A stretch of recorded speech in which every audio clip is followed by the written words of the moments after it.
با سلام، سامره هستم از کانال آلمانی آنلاین. خیلی خوش اومدیم به کانال من دوستان عزیز. بعد از یه وقفه تقریبا طولانی با یه ویدیوی دیگه در خدمت شما هستم. امروز قراره که با هم دیگه برای آماده سازی امتحان B1 کار بکنیم، بخش لیزن تایل 1. توی کامنت ها دوستان زیادی از من تقاضا کرده بودن که لیز فرشتین هم کار بکنین، تایل های مختلفش، قسمت های مختلفش رو.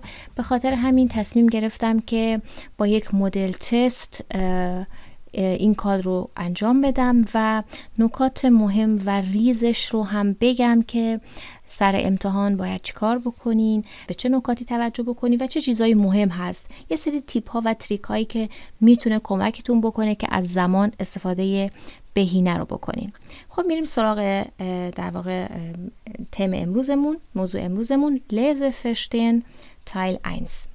این در واقع برای امتحان B1 معمولی یا همون B1 allgemein هستش. allgemein حالت در واقع نه ددست هست نه B1 پلوسه، بلکه allgemein حالت B1 معمولی رو میگن که ما با تایل لیز فرشتین شروع میکنیم. خب توی امتحان اغلب با هورن شروع میکنن چون همه با هم همزمان میشنون و بعد میرن تایل لیزن. حالا ما با اونش کاری نداریم که بسته با ممتحن ممکنه که یه طور دیگه برگزار بشه، ولی تایلاش به این شکله: لیز فرشتین تایل 1. Aufgabe رو با هم میخونیم.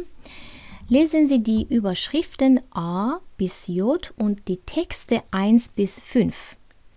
Finden Sie für jeden Text die passende Überschrift.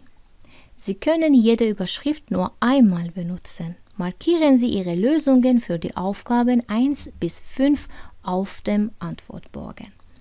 اینجا میگه بخونید این überschrift ها رو. überschrift میشه تیتر یا همون موضوع، عنوانایی که اینجا داده شده. آ میبینید اینجا بیس یوت. اینها 10 تا عنوان هستن که ما باید توی امتحان ازش استفاده بکنیم، اما برای چند تا متن؟ 5 تا متن و گفته دی تکست 1 bis 5. حالا من اگه بخوام اینجا نشون بدم صفحه بعدی، این متن 1 2 3 4 و 5. حالا بهش میپردازیم. فعلا میخوام نکات مهمش رو بگم که اصلا وقتی که با این تایل شروع میکنین باید به چه نکاتی توجه کنین. نکات خیلی مهمی هستن که بتونید از زمان استفاده کنید. شاید شما این مدل تست و این تایل رو در از 1 ساعت کامل متوجه بشید بزنید، در از نیم ساعت، ولی شما همونطور که اینجا نوشته circa 20 minuten، تقریبا 20 دقیقه وقت دارید برای این تایل، چیزی که حالا این کتاب تخمین زده. خب ما باید اول چی کار بکنیم؟ اولین کاری که میکنیم باید آفگابه رو متوجه بشیم. مثل همیشه ما 10 تا عنوان داریم، 10 تا موضوع داریم، 5 تا متن داریم. ببینیم 5 تا از این عنوان ها از آ تا ی باقی میمونن که بدون استفاده هستن دیگه، استفادهشون نمیکنیم. 5 تاشو انتخاب میکنیم برای 5 تا متن، 5 تا دیگه میمونه. خب بعد باید چی کار بکنیم؟ و اینم بدونیم نکته بعدی اینه که ما هر کدوم از این عنوانا رو یه بار استفاده میکنیم. اینجوری نیست که مثلا عنوان آ برای متن 1 و برای متن 5 مناسب باشه. برای هر عنوان رو یه بار استفاده میکنیم، چیزی که اینجا نوشته Sie können jede Überschrift nur einmal benutzen.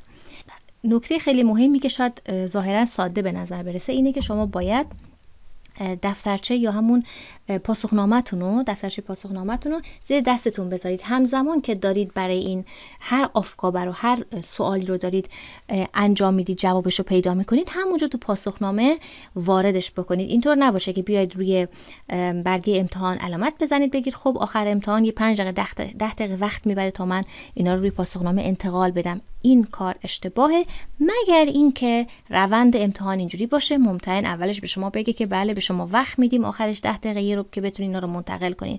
ولی باز من پیشنهادم به شما اینه که همون لحظه این کار انجام بدید. زحمتی براتون نداره، وقتی هم از شما نمیگیره، پس همون لحظه. حالا چون اینجا سوال گفته که همون کارو بکنید، پس در نتیجه طبق این در واقع آفگابه شما در نهایت وقتی واسه انتقال ندارید. این نکته رو گفتم چون تو کلاس اغلب موقع آماده سازی واسه امتحان من میبینم بعضی از زبان آموزا که پاسخنامه‌شون خالیه، میپرسن پاسخنامه چرا خالیه؟ خب میخوام آخرش انتقال بدم. نه، این کار اشتباهه و با وجود اینکه شاید شما بتونید امتحان رو قبول بشید، میتونید بدشانسی بیارید و امتحان رو قبول نشید، به خاطر اینکه آخرش ممتحن از شما پاسخنامه رو میگیره و پاسخنامه شما خالیه، با وجود اینکه شما جوابا رو درست و خوب زدین. خب میپردازیم به در واقع این بخش. این نکته بود که گفتم مهمم بود، همون لحظه انتقال بدید جواب رو روی پاسخنامه. ما 10 تا تما داریم. اولین کاری که میکنیم، آیا ما با این 10 تا موضوع یا همون عنوان شروع بکنیم یا اول بریم سراغ متن؟ جواب اینه که شما باید اول عنوانا رو بخونید، چون برای شما راحت‌تر و خلاصه وارتر از اینه که برید 5 تا متن پیچیده رو، حالا ممکنه پیچیده نباشه ولی به هر حال نسبت به عنوان پیچیده‌تر و با جزئیات تره، بیایید اینا رو بخونید بعد گیج بشید. میایم اول ما عنوانا رو میخونیم. عنوانا رو میخونیم و تیپی که من یا تریک که من میتونم بهتون بگم، پیشنهاد من به شما اینه که کسایی که استرس زیاد میگیرن یا هول میشن، با وجود اینکه تمام اینا رو اگه امتحان رد بشه بیان خونهشون تو خونه نگاه کنن بگن ای من که اینو میدونستم، ای معنی این بود، چرا من سر امتحان یادم رفت، چرا من هول شدم و اینا، برای اونا یه پیشنهاد دارم. میتونید یه با مداد که دستتون هست فارسی این رو بنویسید سریع. اینجا این عنوان رو فهمیدید، خلاصش رو بنویسید. نکته مهم اینه بنویسید که بعد که دارید متن رو میخونید، متن رو خوندید، دوباره برگشتید به عنوانا، نگید که این چی بود اصلا، یه بار دیگه بخونم. این خودش وقت میگیره. Durch Sport und gesunde Ernährung fit auch im Alter. میگه از طریق ورزش و تغذیه سالم فیت، یعنی حالت خوبه، فیتی، مریض نیستی، همچنین auch im Alter یعنی تو سنین بالا، وقتی پا به سن میذارید. خب اینو چجوری بنویسید؟ فارسیشو بنویسید از طریق ورزش و تغذیه سالم، حتی تو پیری هم فیت بمونیم، سالم بمونیم، سر حال بمونیم. اینو می‌نویسید میذارید یه گوشه‌ای. که چرا؟ چون آلمانی که زبان مادریمون نیست، فارسی زبان مادریمونه. وقتی که با چشم کلمات رو میبینیم سریعتر معنی تو ذهنمون تداعی میشه و به جواب میرسیم. حالا این پیشنهاد منه. شاید یکی بگه نه، من از طریق همین اونتاشترایشن زیر این کلمات مهم خط میکشم، اصلش هم همینه، یا مارکیغن میکنم و موقع که دوباره برمیگردم عنوان رو نگاه کنم، اینا برای من یعنی سریعتر میتونم به جواب برسم. اینا مارک شدن یا زیرشون خط کشیده شده و سریعتر میتونم جواب پیدا کنم. اون کارم میتونید بکنید. مثلا Sport, gesunde Ernährung، نکته اصلی این عنوان آ هست. Sport, gesunde Ernährung، زیر این خط بکشید. حالا نمیخواین فارسی هم بنویسید. آلتا هم خیلی مهمه.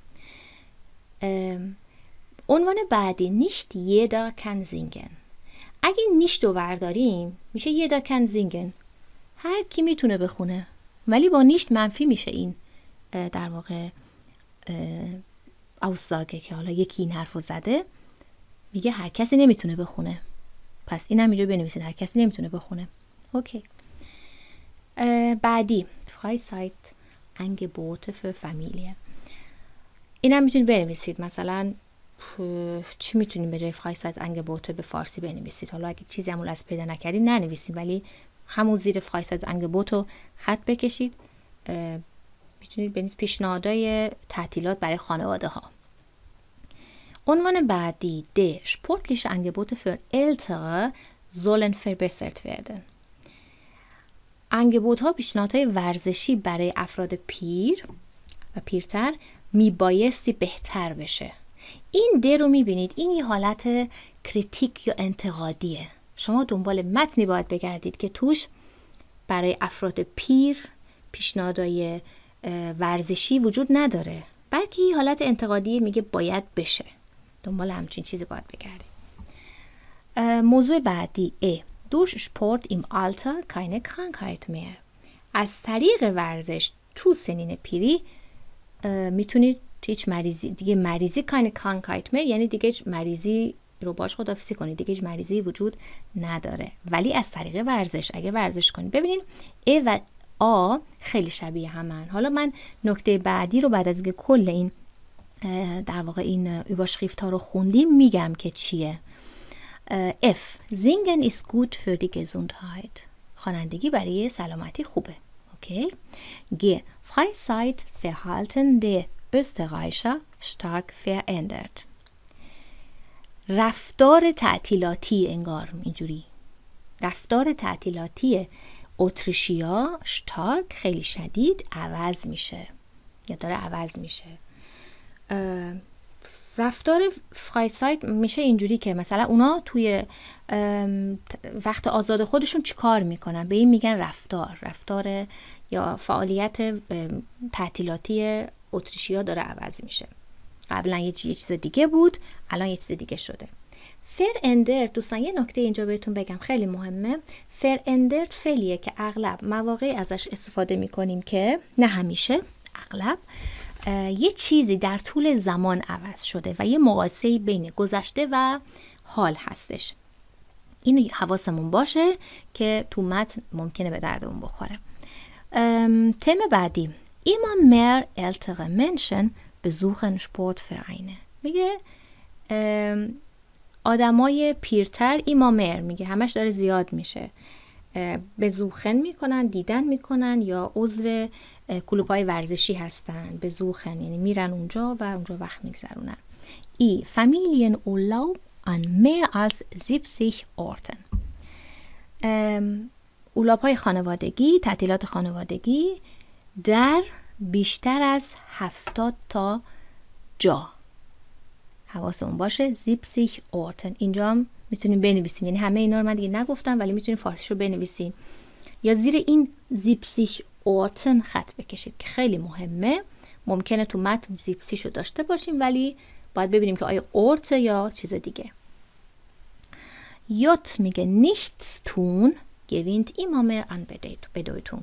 اصلا اینجا اصطلاح gewinnt an Bedeutung چه معنی داره؟ اینو باید اول بدونیم که این اصطلاحی که منظورش اینه که داره ترند میشه، داره مد میشه، داره انگار یه جورایی اهمیت پیدا میکنه تو جامعه. نیچتس تون، هیچ کاری نکردن و تنبلی کردن و حتما نباید کار خاصی بکنی. نیچتس تون، هیچ کاری نکردن، داره ایمامر، داره هی زیاد بدویتون معنی خودشو داره میگیره، پیدا میکنه، یعنی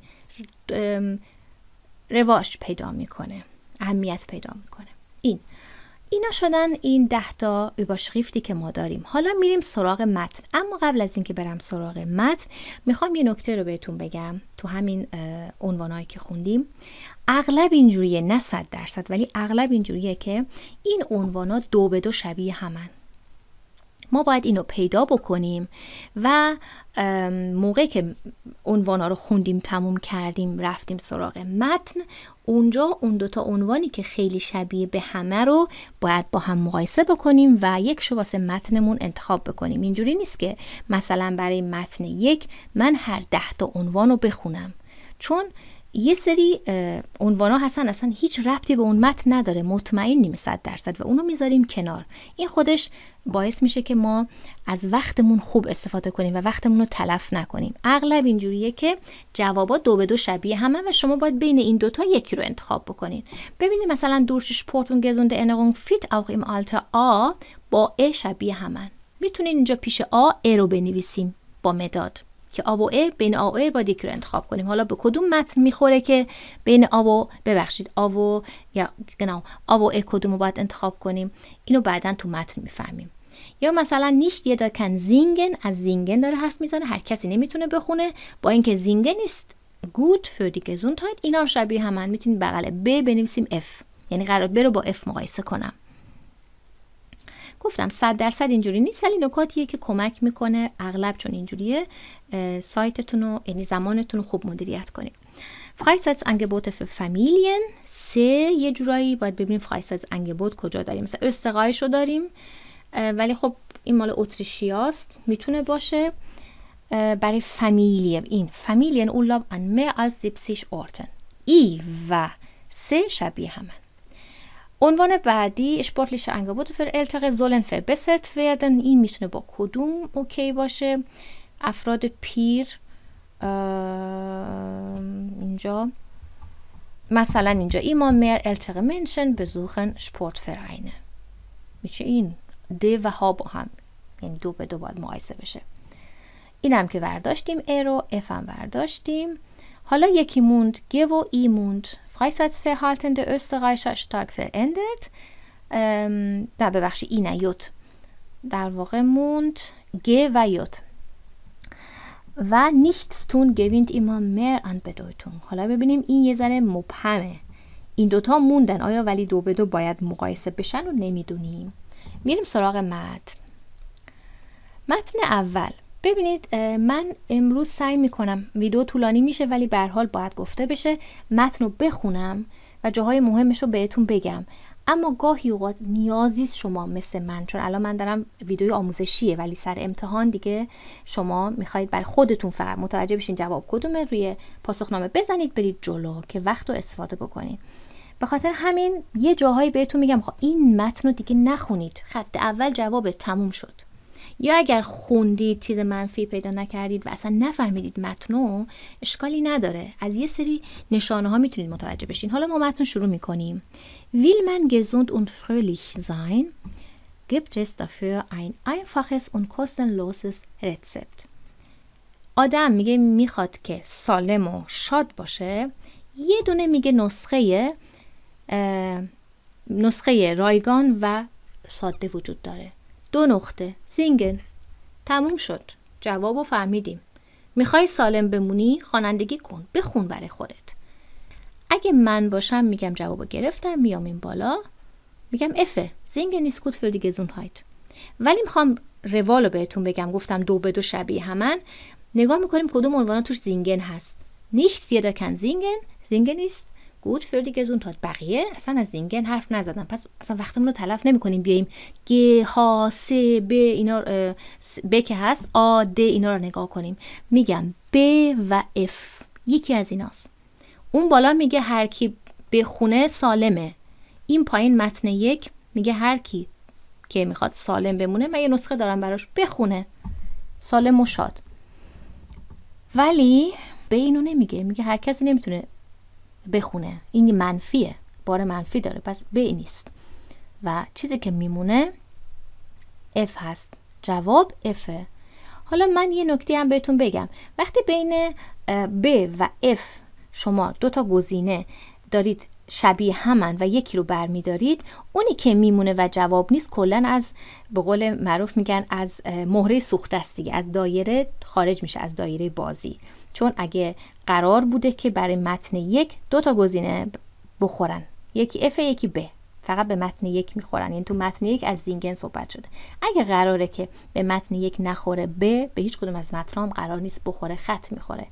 بازم میگم 100% اینجوری نیست ولی اغلب اینجوریه. پس ما اینو خط میزنیم و افرم خط میزنیم به عنوان جواب. 2 تا در واقع الان عنوان یا überschrift از überschrift‌های ما رفتن بیرون، 8 تای دیگه مونده. این به خاطر اینه که راحت‌تر بتونین بقیه رو انتخاب کنین. خب حالا من میخوام یه کوچولو هم بقیه متن رو بخونم سریع. Wer singt stärkt sein Abwehrsystem. هر کسی بخونه سیستم ایمنیشو قوی میکنه. Dies haben Wissenschaftler der Universität Frankfurt am Main nachgewiesen. این قضیه رو دانشمندان دانشگاه فرانکفورت ثابت کردن با زنگرن تو خواننده ها که فقط nur eine Stunde gesungen hatten، که فقط 1 ساعت خوانندگی کرده بودن، نشون داده که بلودپروبن، اون نمونه‌های خونی، نشون داده یه تغییر خیلی تعجب انگیزی. کنسنتراسیون فون ایمونگلوبولین آ. ایمونگلوبولین آ برای سیستم گلوبول سفیدی هست که برای جزء سیستم ایمنی بدنه و تمرکز این مقدار این ایمونگلوبولین آ رفته بالا. زوی کورتیزول، همچنین کورتیزول حتی sich erhöhen این افزایش پیدا کرده. ein klares Zeichen، یک نشانه کلا و واضح برای این Steigerung، برای این بالا رفتن فعالیت سیستم ایمنی بدن یا کرپا، همون بدن، در واقع همین بالا رفتن ایمونگلوبولینه. Psychologen weisen darauf hin، حتی روانشناس ها هم بهش اشاره میکنن به این قضیه. hinweisen auf etwas یعنی اشاره میکنن به این قضیه. Das Singen auch Lebensmut und Selbstvertrauen steigert که این خوندن اون اعتماد به نفس و اون شجاعت زندگی رو میبره بالا. Wer behauptet, er könnte nicht singen, hat höchstwahrscheinlich Unrecht. کسی که ادعا میکنه که نمیتونه بخونه به احتمال زیاد höchstwahrscheinlich احتمال زیاد درست نیست حرفش، یعنی حقی نداره، حرفش درست نیست. Fast jeder hat musikalische Begabung. Auch das Singen unter der Dusche hat seine Wirkung. میگه تقریبا همه هر کسی یه بگابونگ میشه استعداد، یه استعداد موزیکی داره، حتی خوندن زیر دوش هم تاثیرشو داره. hat seine Wirkung. این متن رو من گفتم همین خط اول جواب داره. خط اول میگه افه، خط آخر میگه گزینه چندم بود که گفتیم گزینه ب نیست. در واقع تو این متن خط آخر میگه ب نیست، خط اول میگه افه. این وسط هم نخوندید. خب میریم سراغ متن بعدی. Auch ältere Menschen, die bisher wenig für ihre Gesundheit getan haben, können durch Sport und vernünftige Ernährung etwas gegen Krankheit im Alter tun. بازم جوابو گرفتم، اصلا نیازیست ادامه بدم. حتی افراد پیری که تا الان کمتر برای سلامتیشون در واقع کاری کردن میتونن از طریق سپورت، ورزش و vernünftige Ernährung یعنی تغذیه معقول، تغذیه درست، یه کاری بکنن بر ضد مریضی تو سنین بالا. پس یه سپورت، یه gesunde Ernährung. Dafür bin ich schon zu alt, eine Ausrede.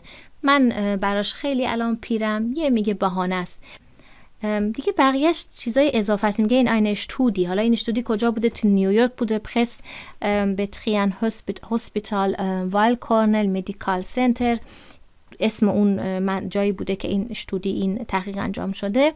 konnten die Wissenschaftler beweisen، تونستن که دانشمندان اثبات بکنن که dass auch Menschen die älter als 65 Jahre sind، حتی آدمایی که بیشتر از بالای 65 سال هستن ihre Gesundheit verbessern können، میتونن سلامتی خودشون رو بهتر کنن.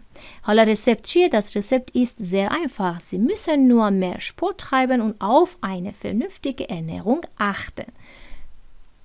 نسخه اینه، اونا باید بیشتر ورزش کنن و به یک تغذیه سالم، تغذیه معقول توجه بکنن. Man kann auch mit 60 oder 70 Jahren die typische Krankheiten des Alters vermeiden oder zumindest abschwächen.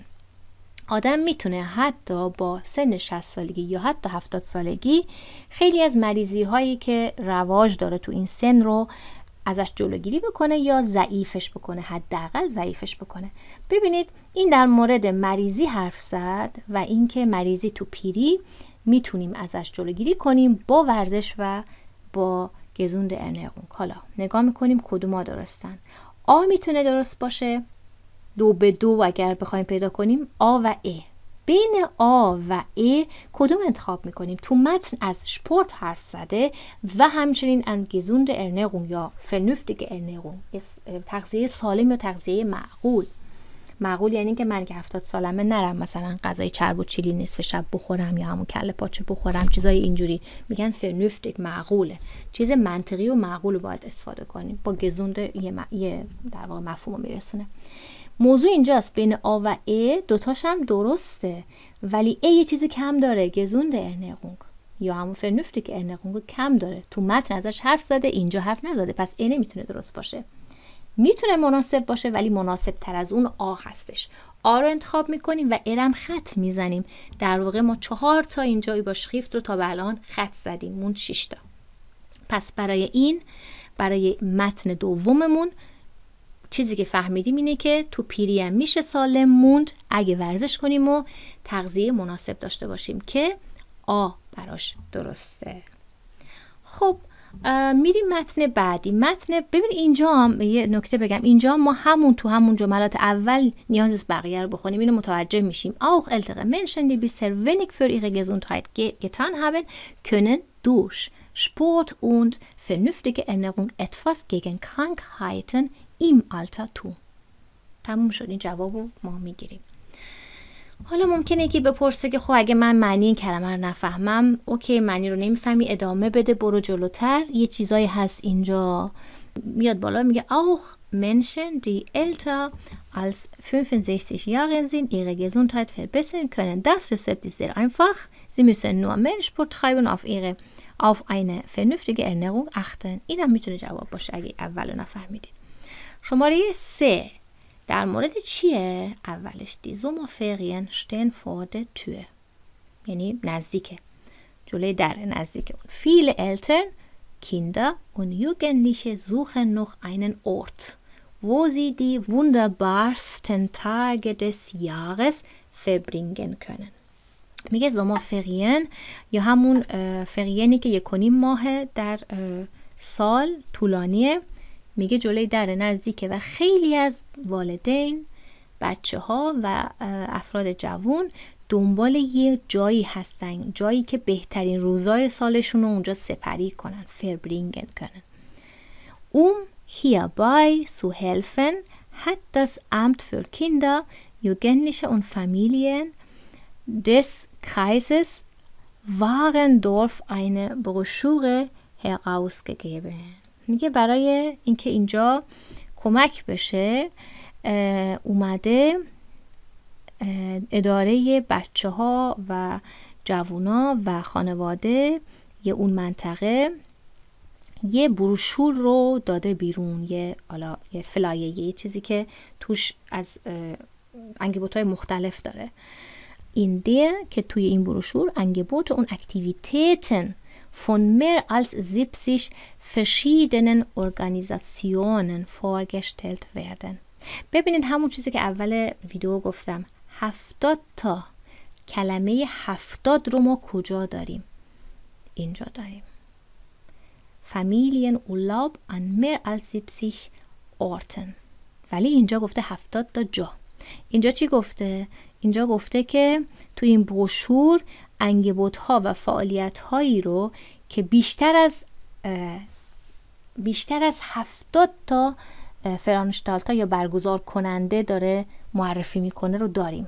یعنی ما تو اون بروشور بیشتر از 70 تا برگزار کننده این اکتیویته ها رو داریم، یعنی فرانشتالتا برگزار کننده، نه اورت. 70 تا برگزار کننده، ارگانیزاسیون، نه این که بگیم 70 تا جای مختلف. پس درست نیست، اون گزینه خود به خود حذف میشه.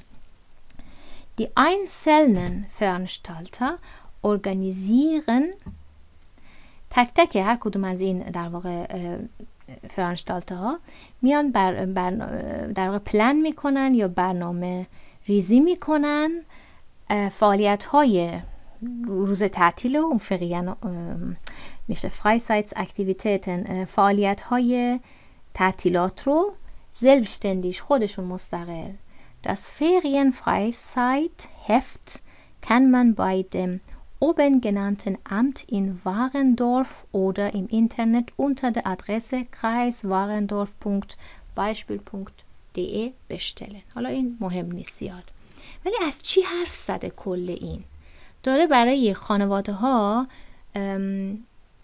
انگبوت های برای فرایسایت میده. نگاه میکنیم اینجا گفتیم 2 به 2 به هم نزدیکن دیگه.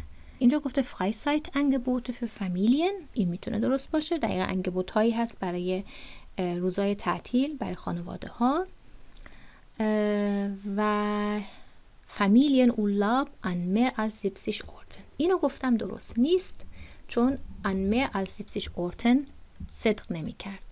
ای میره خود به خود کنار، چیزی که میمونه 3 هست. خیلی شاید بگن اصلا من به این 2 به 2 مقایسه کردن احتیاجی ندارم، سریع میفهمم جواب. خب اون دیگه فبه ها، اون دیگه زرنگی و اون تیز بودن و حالا همش این نیست. نمیخوام بگم حالا اونایی که این تریکو من که گفتم انجام میدن شاید زرنگ نباشن، بعضی از استرس و از هول میشن و اصلا ذهنشون، چشمشون، گوششون کار نمیکنه. خود من این حس رو قبلا تجربه کردم، به خاطر همین از استرس آدم تمام فعالیتاش رو، تمام اون تواناییاش رو میتونه کاهش بده، حتی اون باهوشیش و حتی تیز بودنشو. چرا؟ چون استرس داره. اولین قدم اینه که اول به استرس تسلط پیدا کنیم، بعد بتونیم از تواناییامون به نحو احسن استفاده بکنیم. خب بین 3 و در واقع ای ما 3 رو انتخاب میکنیم. ای نمیتونه درست باشه. دوباره 2 تا از اینا رفت، چند تا موند؟ 4 تا موند برای 2 تا متن. میریم متن 4. متن 4 در مورد چی حرف زده؟ Die Menschen werden immer älter und eine gesunde Lebensweise mit Freizeitsport wird immer wichtiger. میگه افرادی که همیشه werden immer älter، هی دارن، همیشه اینجا معنی هی دارن پیر میشن و یه روش زندگی سالم با یک فریسایتسپورت، یه ورزش تو دورانی که زمان دارن، تو تعطیل توی فریسایتشون خیلی مهمه. ویرد ایما ویشتیگا، هی داره مهمتر میشه. حالا خیلی مهمه نه، ویرد ویشتیگا مهمتر میشه. ببینید این رو بگیرید، حالا ادامه باید داشته باشید وگرنه نمیتونیم جواب پیدا کنیم. Der Sportbund Leverkusen hat eine Umfrage Thema Sport der Älteren über 50 Jahre durchgeführt. میگه که این سپورتبوند لیورکوزن، شهر لیورکوزن، یه اونفراگه اومد انجام داد. اونفراگه چیه؟ یعنی پرسش میکنه از مردم. 58% از بفراگتن افرادی که ازشون پرسجو شده، بفراگتن گابن آن، یعنی اطلاعات دادن، angeben دادن این اطلاعات رو بیرون که زی اکتیو سپورت ترایبن، که اونا به طور فعال ورزش میکنن. سپورت machen und Sport treiben تقریبا یه معنی رو میده، معنیش همون ورزش کردنه. 80% 80% davon از اونا 1 bis 2 Mal wöchentlich، بین 1 تا 2 بار در هفته. Walking und Jogging stehen mit 26% an der Spitze der Skala der beliebtesten Sportarten. پیاده روی کردن و جوگینگ، دویدن با 26% توی رأس این نمودار در واقع پرطرفدارترین و محبوبترین ورزش بود. Es folgen Radfahren, Badminton, Schwimmen, Tennis und Gymnastik. حالا اینا اون فراگه است، میتونیم نخونیم ولی میخونیم چون میخوایم جواب هنوز پیدا نکردیم. Damit ältere Menschen größeres Interesse am Sport haben und sich auch für die Vereinsarbeit interessieren, muss ein attraktives und wohnortnahes Angebot zur Verfügung stehen. Das haben die Vereine erkannt. میگه برای این که این دامیت اون کنکتور ما هست، برای این که افراد پیرتر größeres Interesse، علاقه بیشتری به سپورت داشته باشن و auch sich interessieren، برای کار در این فرعین ها اینترسه داشته باشن، باید یک اترکتیوس، جذاب و در واقع انگبوت جذاب و نزدیک به خونه در دسترس داشته باشن. اترکتیوس انگبوت zur Verfügung stehen و wohnortnahes. wohnortnahes یعنی اون انگبوتی که این فرعینا میخوان برای افراد پیرتر برای سپورت بهشون ارائه بدن، باید براشون در دسترس قرار بدن، باید نزدیک خونه اون افراد باشه و جذاب باشه براشون، چون اینا پیرن، شاید مسافت طولانی نتونن برن. Das haben die Vereine erkannt. اینو فرعینا خودشون براشون آشنایه و میدونن. خب این یه حالت انتقادی، یا حالا انتقادی نگیم، یه حالت در واقع داره چیز میکنه، پیشنهاد میده، میگه باید اینجوری بشه اونجوری بشه. از فعل زولن استفاده میکنیم یا زولته. es sollte so sein oder es soll so sein. چجوری بشه؟ چیزی که اینجا گفته برای افراد پیر میتونیم اینو بگیم 2 به 2 اگه بخوایم پیدا کنیم immer mehr ältere Menschen besuchen Sportvereine oder D. Sportliche Angebote für Ältere sollen verbessert werden. خب چیزی که ما فهمیدیم برای افراد پیر هنوز اونقدر انگبوت ندارن. میگه باید انگبوتی که براشون این فرعینا میخوان در دسترس بذارن باید هم نزدیک خونهشون باشه. Wohnort nahes und attraktives در واقع انگبوت. پس گزینه درست D هست به خاطر اینکه میگه sollen verbessert werden. این انگبوتا بهتره که میبایستی که بهتر بشه برای افراد پیر و اینجا جواب اینجاست. damit ältere Menschen تا zur Verfügung stehen. این جواب ما هستش. داره یعنی یه حالت پیشنهاد داره میده. خب دیگه 2 تا موند. 2 تا داریم. یکی یوته، یکی اگه اشتباه نکنم گی هستش که در مورد اتریشیا داره حرف میزنه. متن آخرمون 5. ببینیم متن آخر چی گفته و کجا به جواب میرسیم.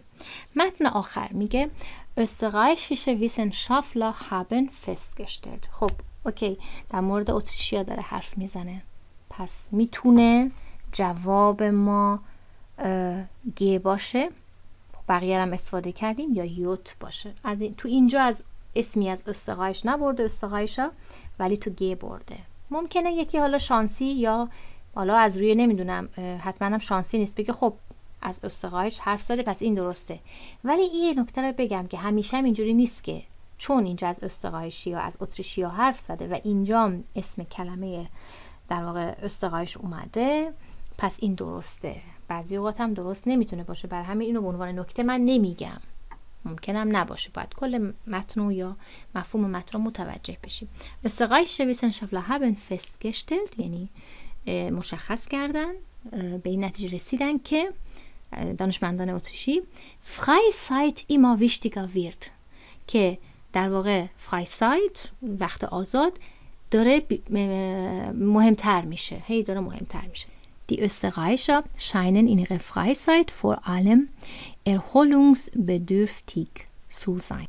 میگه اتریشیا شاین اینجوری دارن خودشون نشون میدن که تو تعطیلاتشون for allem قبل از هر چیزی، for allem با هم دیگه به معنی اینه قبل از هر چیزی، میخوان وقتی یه نکته مهم رو بگن میگن for allem قبل از هر چیزی، خودشونو دارن نشون میدن که خیلی احتیاج به ارهولونگ و احتیاج به آرامش دارن، نیاز به آرامش دارن. erholungsbedürftig یعنی من نیاز به آرامش دارم. endlich einmal lange ausschlafen. endlich می بالاخره تعطیلات که میان میگن بالاخره یه بار من طولانی تر بخوابم. einfach nichts tun هیچ کاری انجام ندم. oder nur vor sich hin träumen یا اینکه فقط از خودم رویا ببینم. sind laut einer repräsentativen Umfrage des Instituts für Freizeitforschung heute wichtiger als früher. ببینید اونقدر نوینزاتس آورده که آدم وقتی متن رو میخونه فراموش میکنه اصلا اول متن چی بوده. برای این کار چیزای اضافه رو حذف میکنه. میگه بالاخره یه بار ما طولانی بخوابیم، هیچ کاری انجام ندیم یا اصلا فقط از خودمون رویا ببینیم.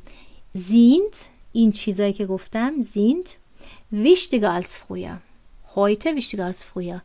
امروزه مهمتر از قبل شده. wer jetzt glaubt die حالا ببین جواب ما گرفتیم. جواب اینه که در واقع این قضیه که بخوابیم و هیچ کاری انجام ندیم مهمتر از قبل شده، نسبت به قبل رواج بیشتری پیدا کرده. البته اومده اینجا گفته wer jetzt glaubt، کسی که الان به این اعتقاد داره که اتریشیا die Österreicher würden nur noch faul auf dem Sofa liegen hat allerdings Unrecht. میگه البته که به این اعتقاد دارن که اتریشیا فقط روی تنبلانه روی زوفا روی مبل لم میدن. hat allerdings Unrecht البته که درست نیست و Unrecht هستش.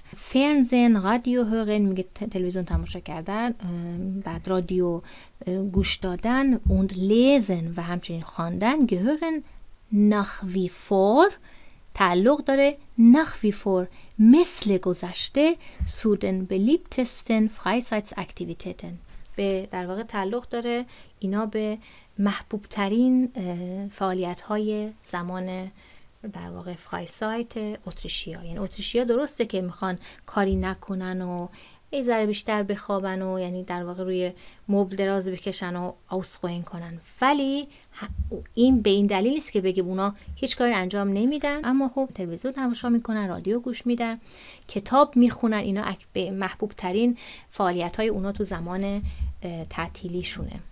خب ببینید چیزی که بر ما موند یوت بود با گه. Freizeitverhalten der Österreicher stark verändert. Nichts tun gewinnt immer mehr an Bedeutung. اینجا میگه که رفتار تعطیلاتی اتریشیا یا همون کارهایی که اتریشیا تو تعطیلات میکنن خیلی داره به شکل شدیدی عوض میشه. فعنده یعنی نسبت به گذشته عوض شده داره و عوض میشه. یوت میگه هیچ کاری انجام ندادن. گوینت ایمامر آن بدویتون، معنیشو گفتم اول ویدیو که هیچ کاری انجام ندادن داره رواج پیدا میکنه، داره اهمیت پیدا میکنه. ما میگیم که بین یوت و گه یوت درسته. چرا؟ اینجا میگه کارهایی که میخوان بکنن Freizeitverhalten توی فرایسایتشون stark verändert شدیداً داره عوض میشه، ولی این میگه که هیچ کاری نکردن رواج بیشتری پیدا کرد. یه ذره خیلی تشخیص این سخت و فاینه، ولی Freizeitverhaltenشون مثل روزنامه خوندن و نمیدونم کتاب خوندن و بعد تلویزیون تماشا کردن و رادیو گوش کردن اینا همه هست، عوض نشده. هنوز نوشته آخرش که جز محبوب ترین فعالیت هاشونه، beliebtesten Freizeitaktivitäten اینایی که گفت. اما اون فعال بودن و اون هیچ کاری نکردن براشون اهمیتش بیشتر شده، انگار مد شده، انگار ترند شده. که این اینجا میگه die Österreicher scheinen in ihrer Freizeit vor allem erholungsbedürftig zu sein. حالا اینجا endlich einmal lange ausschlafen, einfach nichts tun oder nur vor sich hin träumen sind laut einer بر اساس میگه laut طبق یه دونه umfrage که این اینستیتوت اینو انجام داده اینجا heute wichtiger als früher امروزه مهمتر از گذشته شده. امروزه مهمتر از گذشته شده یعنی ترند شده، مد شده. هیچ کاری انجام ندادن داره معنیشو پیدا میکنه، معنیشو میگیره. ایما مر یعنی هی داره زیاد میشه. به خاطر همین ما میگیم جواب یوت هستش اینجا، ولی باز میگم تشخیصش سخته. اغلب اینجوریه که توی هر تایلی 1 یا 2 تا سوال رو میذارم برای افرادی که بیشتر تلاش کردن، بیشتر فعالیت کردن و دقت بالایی دارن که درست بزنن، چون واقعا این آخری سخت بود تشخیصش. خیلی تنگاتنگ نزدیک هم بودن جوابا. اوکی دوستان، ویدیو واقعا طولانی شد ولی خب باید با این وجود همه نکات گفته میشد. باز دوستانی هستن که میگن چرا سریع صحبت میکنین، چرا تون میگین. به خاطر اینکه واقعا نمیخوام ویدیو طولانی بشه. ویدیو مثلا بشه 50 دقیقه طولانیه. هرچند کسی که دوست داره خب میشینه تمام ثانیه‌هاش و دقایقش رو نگاه میکنه یا میزنه جلو در صورت. اما نکته‌ای که میخواستم اینجا بهتون بگم اینه که میخوام یه جمع‌بندی کنم. اولندش جوابا رو همون لحظه وارد در واقع پاسخنامه بکنید. اول این با شریفت ها رو بخونید یا با مداد این گوشه بنویسید یا زیرش رو خط بکشید کلمات مهم و کلیدی که به جواب قرار برسید. و همچنین گزینه‌ای که 2 به 2 نزدیک همن، شبیه همن و قراره برای یه متن بین اون دوتا تو شک بیفتید رو حتما پیش هم بنویسید. مثلا آ با اف نزدیک هم بود فکر میکنم، نه آ با ای نزدیک هم بود، میتونید بنویسید اودا. آره آ با ای. یا مثلا گزینه‌ای که شبیه همن و نزدیک همن رو پیش هم بنویسید. یکیش هم که رفت اون یکی هم یه جوری از میدان خارج میشه. اینجوری میتونید راحت‌تر به عنوان‌های متن‌های بعدی دست پیدا بکنید. اینا خیلی مهمن. و اینکه خود متنم که میخونید واقعا بهتر همه متن رو نخونید. اگر متن رو خوندید همون خط اول، مثلا اینجا خط اول به جواب رسیدید دیگه اینو نخونید چون واقعا وقتتون رو میگیره. و نکته خیلی خیلی مهمی که فراموش کردم بگم آخرش میگم، lesen verstehen Teil 1 تایل 2 هم اینجوریه، حالا تایل 2 هنوز کار نکردیم. lesen verstehen Teil 1 هر آفگابه‌ای 5 تا شما سوال دارید، 5 تا آفگابه دارید که 5 تا عنوان باید براش انتخاب کنید، هر کدوم 5 نمره داره. خیلی این تایل مهمه و با ارزشه. Sprachbausteine تایل 1 و 2 تا جایی که میدونم 1.5 نمره داره. بله 1.5 نمره داره که 10 تا سوال میشه 15 نمره. ولی اینا 5 تا سوالن، هر کدوم 5 نمره داره، 5 تا متن هر کدوم 5 نمره. اگه درست بزنید یهو 25 امتیاز شما از تایل 1 میتونید از طریق 5 تا سوال بگیرید. پس بهتره که تمرکزتون رو بذارید رو تایل هایی که پونکتشون امتیازشون بالا هستش. حالا خیلی ها میگن این روش هم میتونه کارساز باشه که شما اول برید Sprachbausteine تایل 1 و 2 رو که راحت تره رو بنویسید، خیالتون راحت بشه، هرچی اضافه موند رو بیارید بذارید برای تایل 1 2 و 3. این هم میتونه یه راهکار باشه برای یه عده‌ای. یه عده میگن نه ما اول باید مهم‌ها رو انجام بدیم بعد بریم سراغ بعدی، ولی این هم یه راهکاره واسه بعضیا ممکنه مناسب باشه. نکته بعدی، کلمه رو نفهمیدید اصلا روش کلید نکنید که من الان باید بمونم همه رو بفهمم. نه، تایل 1 گلوبال فرشتین هست و کلی باید متوجه بشید. همونطوری گفتم تو متن اولمون تو خط اول جواب بود، اصلا نیازی نیست بقیه رو بخونید. دوستان امیدوارم همه نکات رو گفته باشم و اینکه ویدیو براتون مفید بوده باشه. آرزوی موفقیت دارم برای همتون که امتحان دارید به زودی. البته که خب ما مدل تست‌های مختلفی داریم ولی هدف مثل مال نامه نیست که بخوایم موضوعات مختلف رو کار کنیم. هدف اینجا فهمیدن نکته و اینکه بتونیم زمان رو مدیریت کنیم. زمان خیلی مهمه، حواسمون همیشه باید به زمان باشه، استرس نداشته باشیم و زمانمون رو مدیریت بکنیم. اگه زمان رو خوب مدیریت کنیم مثلا استرس ناخودآگاه از بین خواهد رفت. دوستان همینجا ویدیو رو تموم میکنم. لایک و کامنت هم یادتون نره و دوستایی که کانال من رو هنوز سابسکرایب نکردن اگه دوست داشتن فالو کنن، سابسکرایب کنن و زنگوله کنارش هم فعال کنن که ویدیویی من آپلود کردم اعلانش براشون بیاد. تا ویدیوی بعدی ازتون خداحافظی میکنم.